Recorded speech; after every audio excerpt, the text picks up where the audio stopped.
$1,400 PC built for December 2013. For the CPU we have the Intel Core i5-4670K. This is a very powerful CPU and can be overclocked. The motherboard we will be using is the ASUS Z87M-PLUS. It has lots of ports and features as well as a nice color scheme.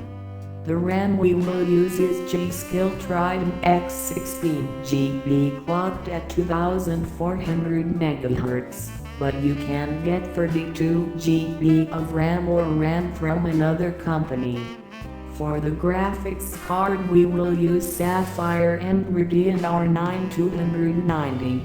This is a very high-end AMD card and will achieve great frame rates in modern titles.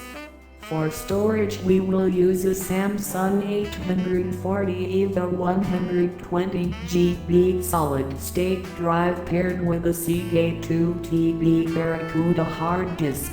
This is a great combo allowing speed and lots of space.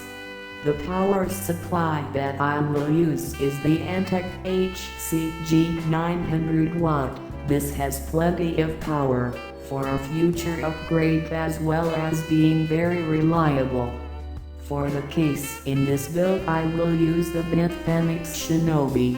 This is a great window case with good airflow and appearance, but the case is really your preference.